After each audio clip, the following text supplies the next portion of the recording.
All right. Hello, everyone. Welcome to the latest Wise Warrior podcast conversation. We have Tobi Bowen from Instinctive Branding, who I've met twice through my association with R3 Wellness in Angela, Maine.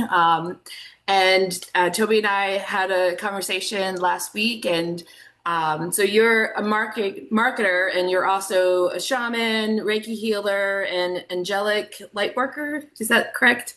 Archangelic, yes, yes, yes.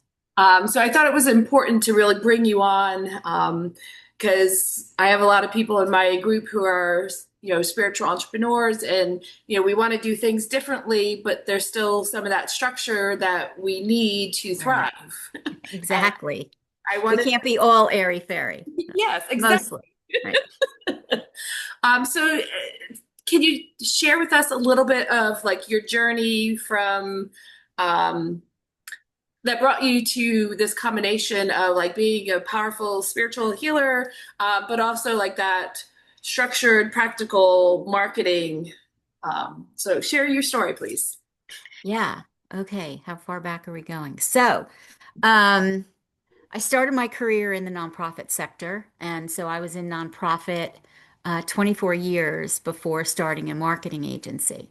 And in the midst of that, um, a long time ago, like 31 years ago, I was in a gas pipeline explosion, Oh, which, yeah, which threw me across my bedroom. And I ended up homeless with nothing.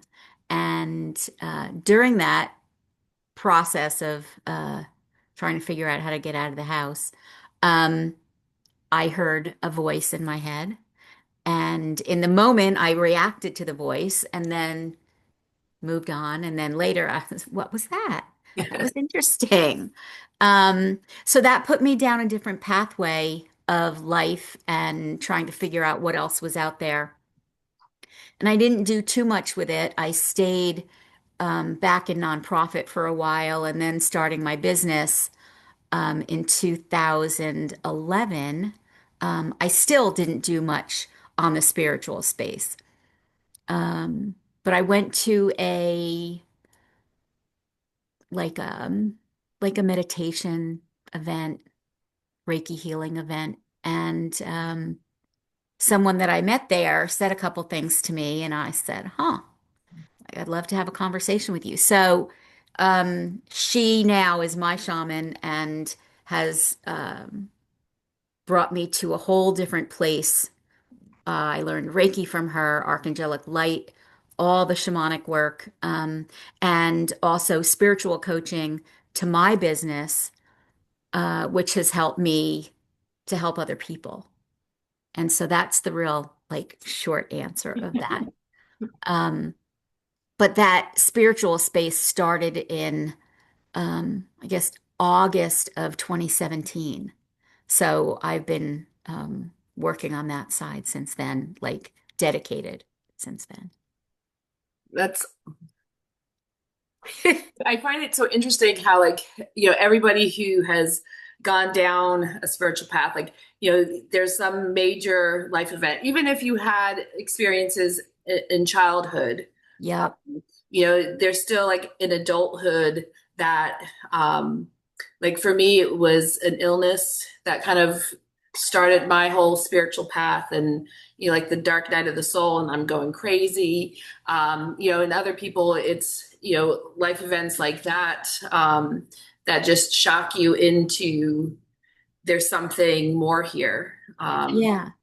So Yeah, I felt for a long time that the universe gives us a turning point, kind of like a a spot in the road. I'm looking at like kind of like a Y with a big tree in the front of me, like which way am I going to turn? So in those moments of those big events, we get to make a decision.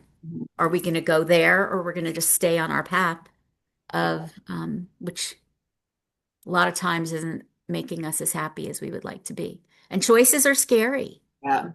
And I think that's the big thing. And I think, that's why this conversation is so important right now. Like things are changing in the world. And, like there's a lot of bad things that are happening, but, we also have the power to change that and shift it and heal it. And so like I think a lot of spiritual entrepreneurs who have maybe been struggling for a while, because like we all want to do something different, because corporations, they have a tendency to like burn you up, spit you out, bring in the next, and it's that like assembly line of just burning people out and using them, which just leads to more tension and stress and chaos and bad decisions and trauma, which kind of just keeps repeating this cycle. And I think all of us, like, we want something different. Right. I completely believe that when we're faced with an issue. So say there's like a person that shows up. So I'll give an example of this. Years and years ago when I was in nonprofit, um, we used to do these bowling events. And so I'd work closely with the bowling alley and raise money there and stuff. And there was this lady, her name was Marge, and she just didn't talk to me. And no matter what I did, she'd ignore me or she was rude to me. And finally, I was like, did I do something to offend you or did I say something wrong? And she kind of like released a little bit and she said, "You just remind me of someone that I don't like. And so it's really hard to be nice to you." I was Wow. like, "Okay, well, I'm not that person." So she hugged me and we were okay then. Wow. So it's kind of like if you don't face that demon, it comes back over and over and over until you face it Yeah. and get past it. So, yeah. Well, and things like, that cyclical nature, like even after you've like done the healing, there's going to be a point where it comes back around to say like, okay, are you sure? Right. You The really? test, the Yeah. little test. And you might swivel off for a little bit and then you're all of a sudden like, wait a second, this isn't the life that I want. Like there Right. has to be something different. Right. And I really feel that we don't make wrong decisions ever. Mm. So there's no bad decision, no good decision, um, because everything is a lesson. Mhm. So if we think it's the wrong direction, we get to course correct. Yep. You know, um, a woman said to me recently, she said, "Toby, I've had two failed marriages." My heart broke for her in that moment. I said, "Well, let's reframe that. What if you had two marriages that were good when they were good, and it Mm. was time to leave them? Yep. Because in each of those marriages, didn't you have a child?" She said, "Yeah." I said, "Okay, so those marriages were perfect. They had to happen to bring that new person into the universe just the way they were. Yep. And you probably learned a lot." And she's like, "I did." I was like, "Okay, so they weren't failed. They were awesome. And it was time to move on." She's like, "Okay." Yeah. Yeah, and it's so true. Like even like corporate jobs, businesses, we're all adjusting. It's a journey. And it is like it's always learning. What did I Yep. learn from here? What can I do differently? What do I want to be different in my next iteration of my business or my next iteration of my career? I want a company with these values. And Yep. again, we get to drive the story of what we create Mhm. versus, some outside force saying, oh, it's doom and gloom and we're going to create this. And it's like, no, if we want businesses that are set in good values, we have to demand those values and show up that way. Right. Um, Right. And in what's going on in the universe today, it's scary, for sure. And what if some of these lessons that are so harsh are allowing people to see maybe they're not looking at things the right way? Yep. So I don't know. Yep. And, again, I think there's a lot of media that's rightfully and wrongfully like, driving a specific narrative. But at the same time, like if we were to not listen to that and just go out somewhere, instead of looking at somebody as like an enemy, we just look at them as person A. You know, Right, they're not any different. They're a human being. right, And if we interact with each other that way, right. so which is again keeps bringing me back to this conversation of like, how do we do our businesses differently? Where's the structure that we need? Because I think, in a spiritual business, like there's not that. I know for myself, like I have a lot of different skills. And it's like, how do I put all of this together? And how do I like have the freedom and flexibility to do things the way that like my heart is telling me it needs to be done, but at the same time have like that structure that gets you out in front of the right people. And I think like when we talked last Wednesday, you talked about, unfortunately, a lot of people, unless they're already in the spiritual community, don't know what certain things are. And so, like, taking that time to explain what something is, to do those little reels, those little, you know, mini recordings that explain what it is that you do, Correct. and how that's so vital to business. 100%. Because I don't know. I mean, this could have been 10 years ago now. I put a logo on my Facebook page that we had just done. I said, "Oh, super proud of this logo." And somebody's like, "You do logos?" What do you mean? How do you not know? So we're so in our own heads about what we do and how we do it and what our process is. We really forget that everyone potentially is like a neophyte Mhm. coming into our business, and we're not doing a complete service when we're not telling people everything that we do. Right. Right? People get to understand all that. And it may seem like, um, when you say, oh, Reiki, right? Everybody knows what that is, and they don't. And not long ago, somebody's like, no, I think I've heard of that, but I have no idea what it is. I was like, oh, are you open to me sharing with you what it is and getting the permission and saying yes? So now I can talk about it. Um, it's really important for people to understand the full gamut Mhm. of what people do as healers because, uh, different parts of the world and the country feel differently about things. Right. You're going to be a healer in LA or in Sedona. It's way different than Yeah. Mississippi, right?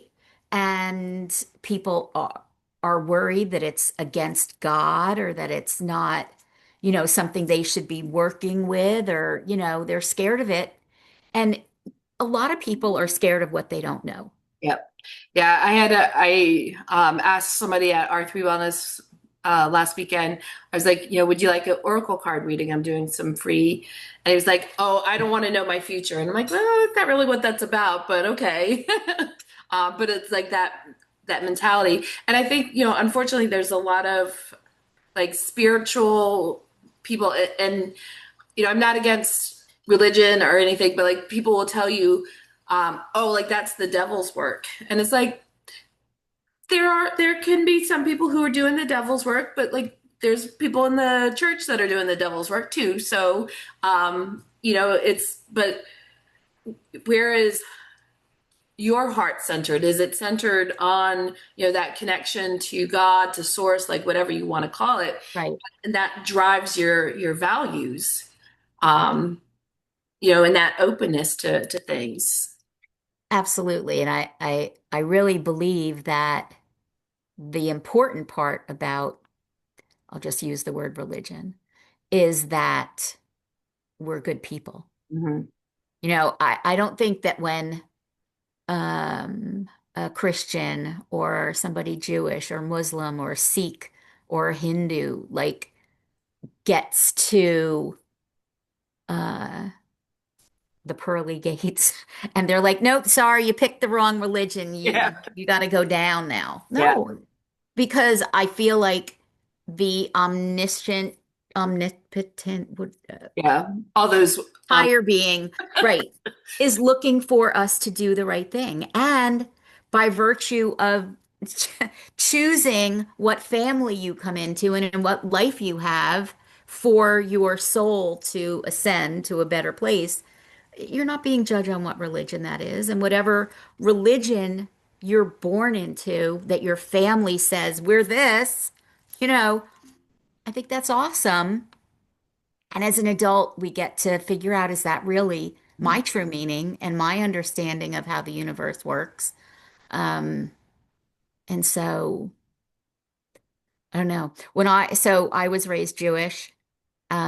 And when I moved here to North Carolina in 1999, there were a bunch of people that were really committed to making sure that I understood that I wasn't saved and I wasn't going to go to heaven. And, so they weren't being bad people. They, in their hearts, were doing the right thing. They were like, but Toby, you know, please, I was like, I promise I'm okay. And so, but they were doing it from the goodness of their heart, right? So I think that gets rewarded too, Yeah. So not that you're trying to change somebody or I don't know. I think religion started to keep people down so that there was no turmoil and, it's kind of like a traffic light. Like nobody's around, the light's a little longer than you thought, or you're going to sit there. It's the law to wait. Yeah. You know what I mean? And people are pretty obedient. People do the right thing. Um, yeah, so I could go on. Yeah, I've been told I'm nice, but I'm going to hell in a handbasket. So I've So been there. sad. Yeah. And I knew enough about that person's like past. I'm like, I'll see you there. It wasn't Yeah, from a place of like wanting to help me. It was from a place of like judgment. And it's like, okay, if that's what you're selling me, I'm not interested in that. right, That right. that connection. And it's like, yes, I want you to be saved. I want you to like go to God. It's great. Yeah, Like that's what we should all want to be connected. And we all, you know, we're individuals of the collective. yeah, We're here to have our own personal experiences and to like transmit that knowledge forward, to source and to the collective, that quantum entanglement where our energies are always connected. Even like there's a good part to cord cutting, but there's also a part of cord cutting that it's never going to happen because we're entangled through um, too unity. attached. Yeah, Yeah. And that's right. a good thing because it's like as soon as one person learns, and I think this has been one of the most incredible things about like my healing journey is like, the more that I see people doing the healing work, the more you see other people starting to open to things or like through families healing happen, like because one person chose to do that deep work and heal that trauma. It's like as soon as people can't react to a wounding, they have to shift and grow. Right. And they don't always know Yeah. what the thing, I've done a bunch of work in family constellations, which is generational healing of cellular trauma, which is really super amazing work. Mhm. Um, and getting down to what we don't understand and what we don't realize. You mentioned a little bit ago about judgment, and judgment is very easy. And when it's all it's what you do, not realizing that it's, a horrible thing. In my very first session with my shaman, she said to me, you know, when you walked into that Reiki share, I watched you and you looked around the room and you judged every single person in that room based on what you saw. And it's because you judge yourself really harshly. Wow. Very profound. I was like, oh. She's like, okay, so I want you to try something. The next time you find yourself going to judge someone, She said, say you're like in a parking lot and you see a car and the bumper is covered in duct tape. And your first judgment is, oh my gosh, like whatever, go into your heart. And I want you to breathe in love and breathe out compassion, knowing that they're doing the very best they can. That's beautiful. So huge. Yeah, right. Because then you kind of forgive yourself and so there's a You're lot. doing the best. And Mm. I think that I think to try and override the this concept of non-judgment or anything, like, part of that is a survival instinct to see, like, who's the same, who might be safe, who might be not safe, which I think Yeah, is, it's a good thing to have that. But the bad thing of judgment is if you stop it from allowing you to connect to somebody, because we're not in that survival mode that we were thousands of years ago. We've evolved beyond that, but we can look and say, oh, like, that's a man or that's a woman, or like, they're this or they're that. They may or may not be safe. And so, unless our bodies say, get out, where it's right, like there's something higher saying this person isn't safe, it's just like, oh, they're different. Well, let me actually talk to them. Let me get to know who they are, because, they have a story. They have a reason, they have the duct tape on the car. Like and that's where connection happens, that's where growth happens, that's where it's like, and like our second meeting was at the business networking event, and it's that, like, you never know who you might be able to help, or even like that person might be able to help you. But if absolutely. we say, oh, like, oh my God, they're driving around like that, like they don't have anything of value to add, and it's like, no, Right, they have right, so much value to add. right, right. I read a book a long time ago. Um, I think it was Brian Weiss. I don't remember Yeah, what book it the was. many lives, many Many masters. Masters, yeah. So in there, he described a man who was homeless, who was on the street and was begging, and every day this like high-powered guy walked past him. So the the journey that the guy that was homeless was on was to affect the other guy, Mm. you know? And so we don't know. I was walking in Raleigh last week, 2 weeks ago, and I walked past an area where there are a lot of people who are experiencing homelessness. And there was a guy talking to a couple, and he said something like, a lot of people smile when I talk to them.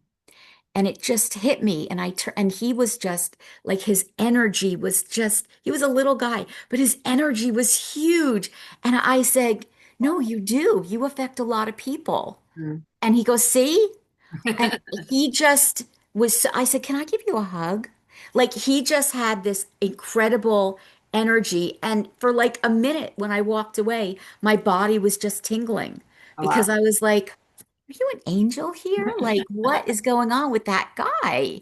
But it was awesome. And when you sometimes take those moments and allow people in, your whole day can be different. Your whole life can be different. Yep. So the judgment piece. Yeah, a necessary thing, but don't allow that to be your stopping point. Right. Right. Allow that to be Especially where we are right now, right? It's super easy to judge people, and I'm guilty of it. Like, uh, and I try not to, and it's hard because I want people to believe like me, right? Like everybody is like, why don't you believe like me? Um, but that's the lesson that we all get as far as teaching other people and learning moments and having the ability to like step back and understand what's really happening. So, what is your advice for like new spiritual entrepreneurs?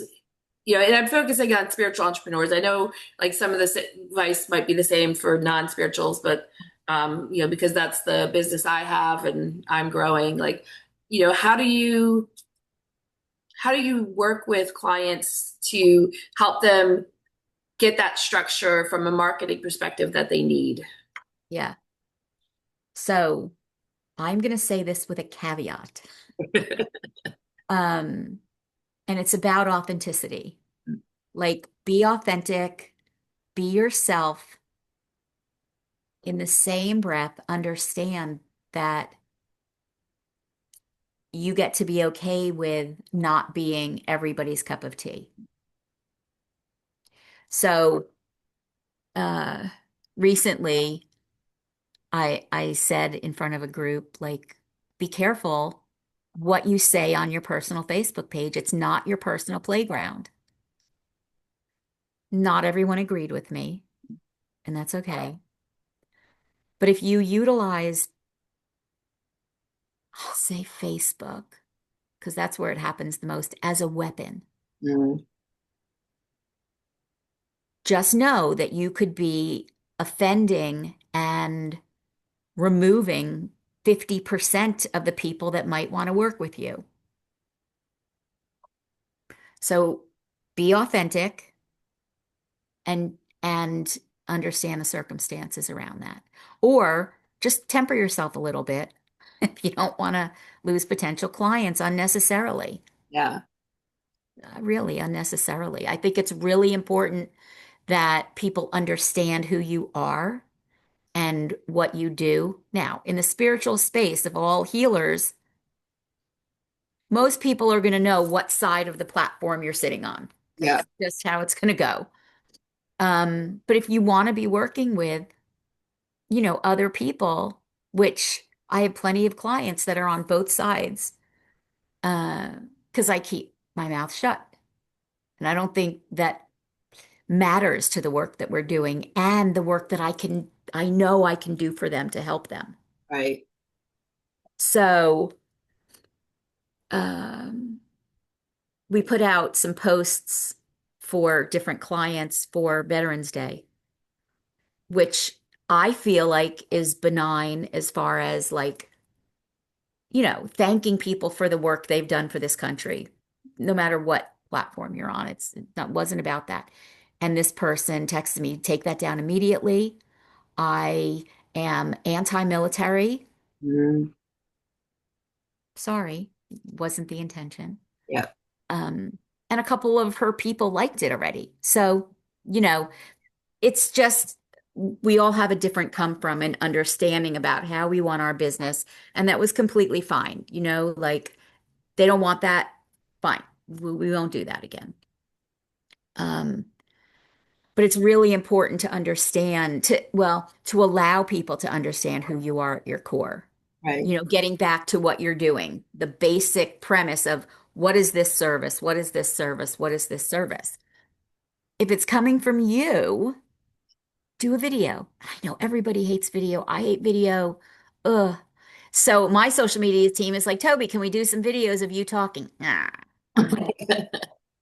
But I know I should, uh, because people get to hear it kind of like, from the horse's mouth. yeah. Which is Um, why I like these podcasts because it is that way to have that conversation, 100%. um, really elicit from the person like what it is that they do and what it is that they offer. Because like the other thing, and I've been just as guilty of this, but I see people talking about like really out there spiritual terms like Christ Sophia or um, I don't know, like just talking from things that like somebody from a corporate background who isn't necessarily studying spiritual stuff may have, they may not know what it is, or why it's important to them. So, Right.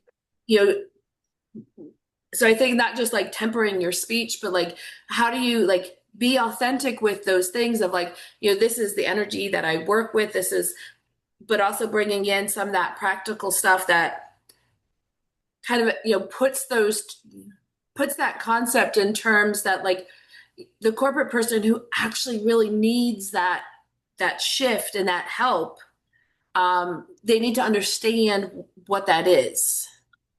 Correct.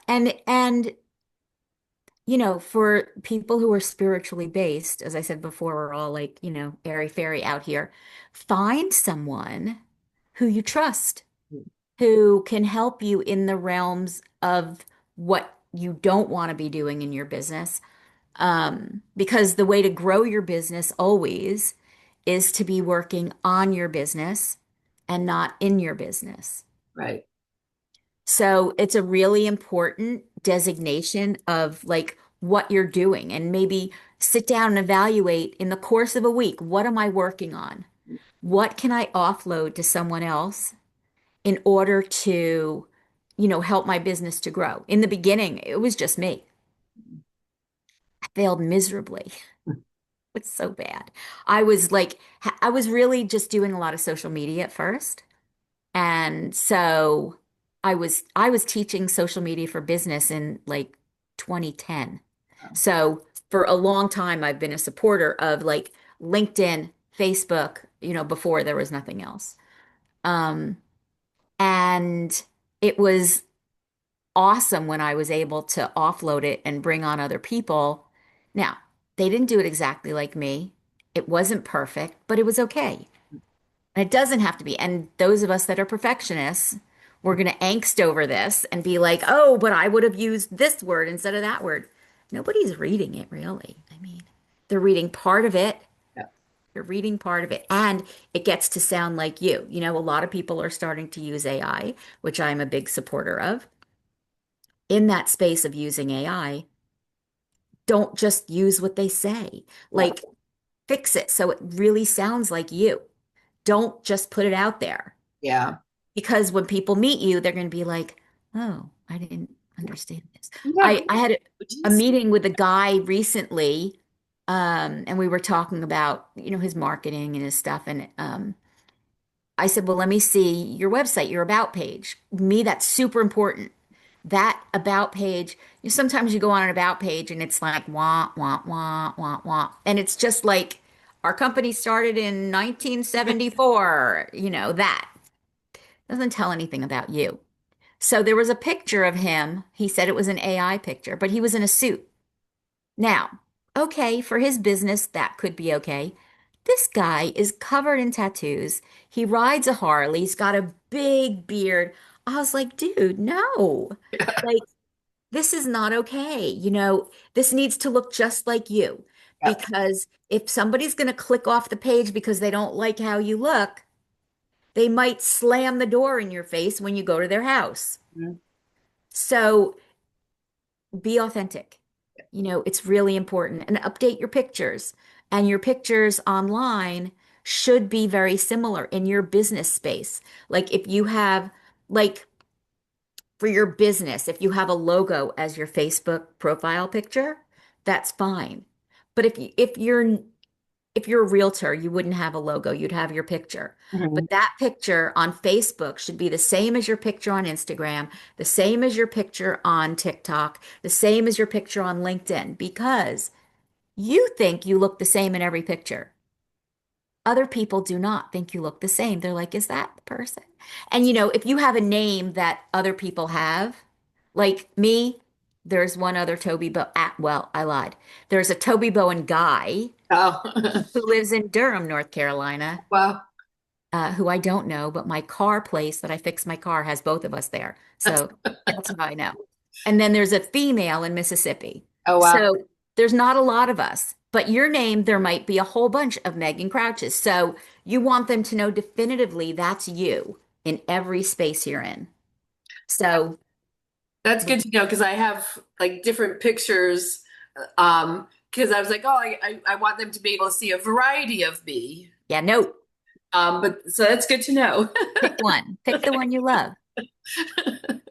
Yeah, because you don't look the same. And so people don't know. Yeah.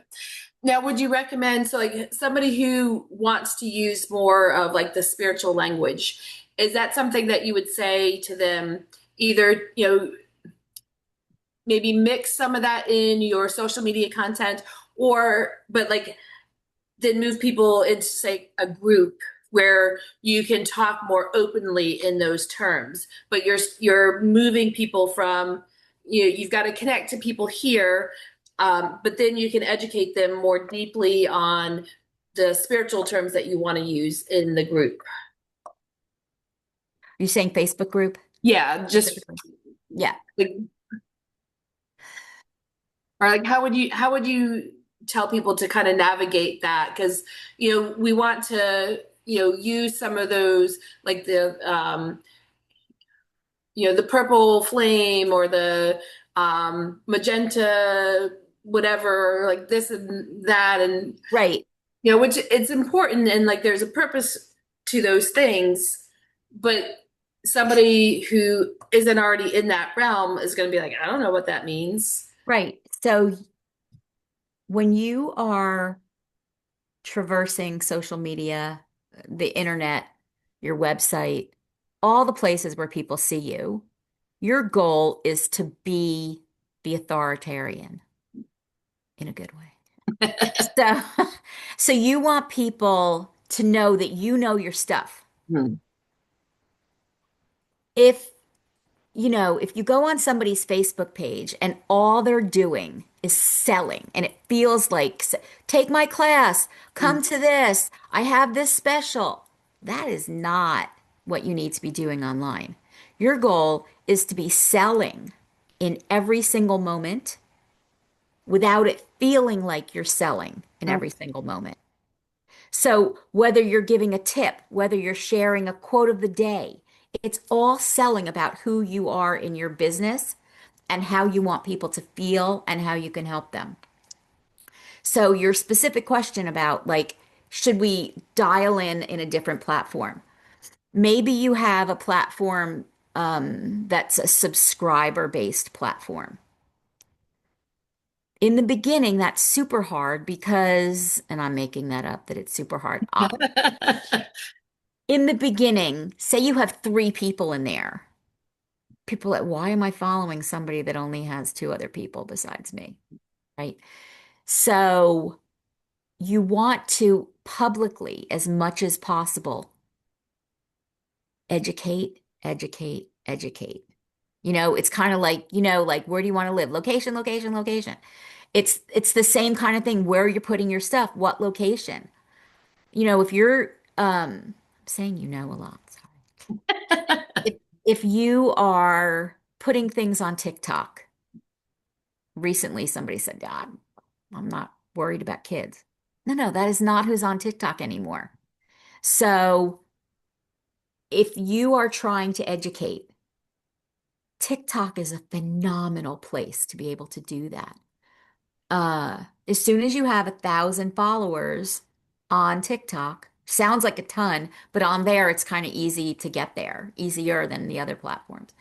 But if you have 1,000 people following you, now you can go live. And I see so many card readers and psychics and um, who's that guy, John, who had the TV show? John. The You know new what I'm talking. guy. Yeah, Yeah.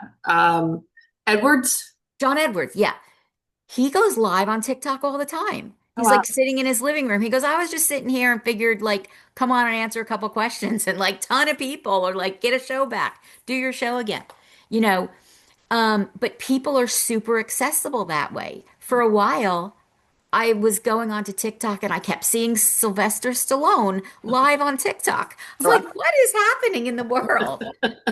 But it's a place where famous and not famous yet people feel like they can really connect. And you get a lot of conversation in differently than a private Facebook group. In a live, people come in like this, a live, right? People come in, they listen, they take what they want. Maybe it's not what they're interested in, they move on. But I wouldn't say that private groups are as important as they used to be. Um, Now, Facebook dating, there's all these groups like Find Your Tribe and da da da da da. So, um, they're still there, not as much for a business, more so for a platform, Mm.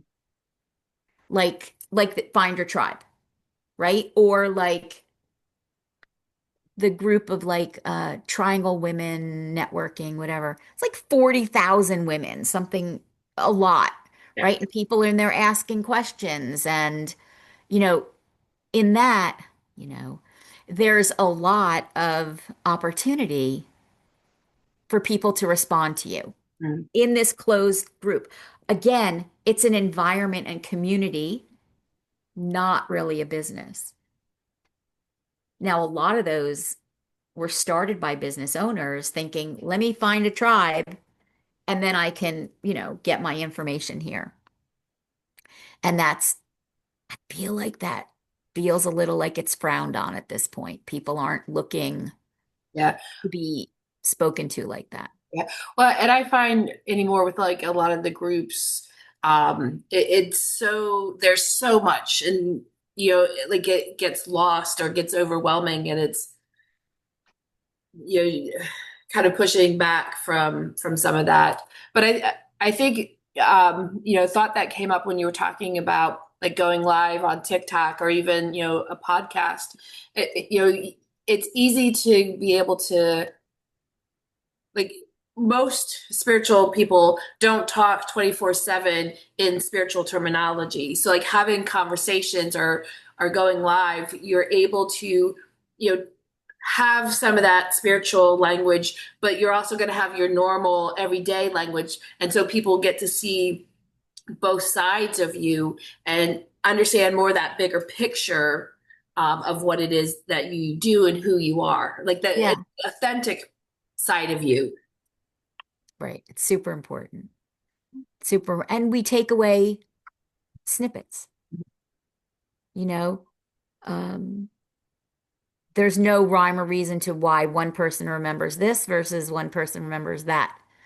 I saw something the other day that somebody asked a question of someone that if six people all had the exact same mission as far as a job, they had to take out the garbage, whatever. I don't know. That's not what the situation was, but six people know they get to take out the garbage. And the person asking the question said, well, that's one thing. And the other person said, no, it's six. Mhm. Because every single person has a different perspective and they come from a different place and they all have a slightly different goal. It may seem like it's the same, but it's all different. So, somebody says, well, I worked, okay, I'll say Google ads, right? I did those before, they didn't work. That doesn't mean they don't work. That just means the method in which you were doing it before didn't work. Right. How it was set up didn't work. It wasn't finding, using your voice. It wasn't whatever it was. Um, so there's always opportunities. It would be like somebody saying, "Oh, I had a terrible cell phone. I'm never getting a cell phone again." Not Okay, like good. my mother. Oh, she not like cell phones. No. Oh, my mother lives on hers. My mother lives on her cell phone. My mother's like 87, so Mm. Um, what was I going to say? Um, Sorry. that's Well, okay. I thought with that.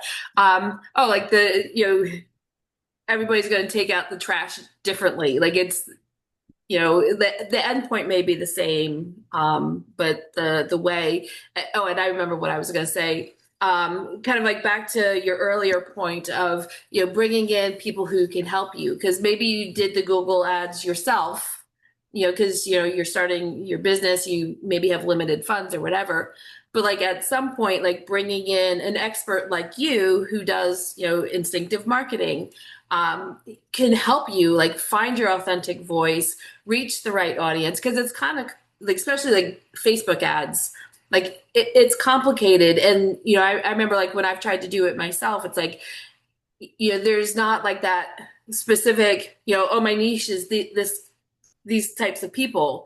Well, Yeah. Facebook, because it's, you know, my business is spiritual, it's geared towards like non-spiritual businesses. So you're like, I don't know what to choose here. But somebody like you who does this day in and day out can help. Like oh, we want this, this, and this. It may not say, this kind of spiritual people, but we know that, yoga,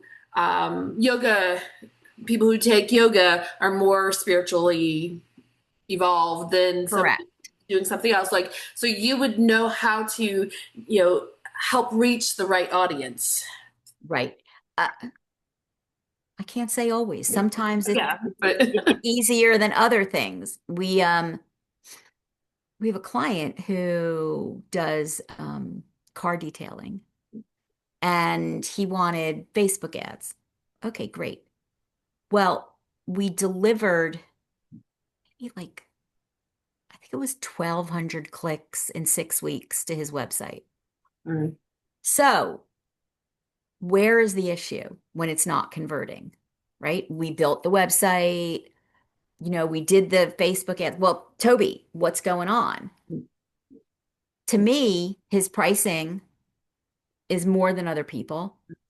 I think that's an issue. Um, so sometimes, people want to know that they're right. It's hard, like in any kind of work. People are very, very attached to what they're doing, knowing that they're valued. People sometimes don't value healers, mm, right? So why is one person charging $35 an hour for Reiki? Why is another person charging $225 for Reiki? Are they better? Maybe, maybe not. And it's not just perceived value from the client, but it's our own worth. It's our own worth. What are we valuing our own worth? yeah. And pricing is such a hard thing. Like, The worst. because it's, especially in the spiritual, I think with everything, but, again, just going back to the spiritual business, they talk about like, don't price like based on the hours that you're doing sessions with people, but the transformation that Right. somebody is going to experience that, has the repercussion into other areas of their life. Like, you heal something and all of a sudden like a new job opportunity comes up that's making more money that like there may not be a direct correlation, but there is like, I did a healing session with somebody, taking them into like a past life where, the a pattern in their life had started. And within 2 weeks, she had her dream job, um, and even like higher level than what she had in mind. Like she wanted something like local, and the guy, because she had said yes and he knew who she was like, we actually want you to cover like this whole region. Right. And so like, would she have ever done that or received that if she hadn't had that session? Maybe, maybe not. But like, there is a correlation, and that has such a profound impact that we don't even know about. But like at the same time, it's like you can't, I could say like, oh, one session should be like $1,000, like because there's all this stuff. But again, like going back, a lot of people may not pay $1,000. And you can sit and you can wait for that one client who is willing, um, or you can bring your pricing down and have more people get more experience and eventually get up to the $1,000 a session kind of thing. Like, Exactly. um, Exactly. And getting into allowing people to see really what you're doing. If you have testimonials, they should be on Google. They should be on your Facebook page. They should be on your LinkedIn. They should definitely be on your website. And this allows people to see from a different perspective what you're doing, how you're helping people. It shouldn't just be coming from you. It shouldn't. And people buy anything based on emotion. mhm, So you get to figure out, is what you're doing creating an emotional pull to someone? Mm. Are they feeling good about wanting to work with you? Are they enjoying their interaction with you? Are they seeing that other people are enjoying that interaction? Do they see other people saying, "Oh my God, it was amazing. Like, I, I can't wait to go back in 3 days," or whatever, right? Uh, and yes, there's going to be the people saying, "I got nothing." Well, you don't really know that, but okay. Yeah. So, really going back to the authenticity and sharing the good stuff. And people walk that line, especially a lot of healers and spiritually driven businesses believe that uh, it's around ego. Mm. And I shouldn't have to tell someone what I'm doing. They can just Yeah. come and see. Um, I think I told you this story, but uh, I did. Uh, my garage door opener guy is here. Oh. Um, and my doorbell's ringing. Well, let's, if somebody wants to work with you, how do they find you? And then we can end the session and we'll bring you back on in the future. Okay. Um, so tobibowen.com, instinctivebranding.com, instinctive branding on Facebook, LinkedIn, Instagram, all the places. And I will include those in the comments. And then when I upload this to YouTube, it'll be there. Toby, it was so great to have this See, conversation. this is authentic. Yeah. Like there's somebody at the door. Like, Yeah. Real life, not AI. right, So right. thank you so Thank much. you. Thanks. Have a wonderful Okay. Thanksgiving, and to everyone in Thank- the US, happy Thanksgiving. And so thank you. I would love to continue this conversation in the future. So, I would too. all right. Thanks. All right. Bye.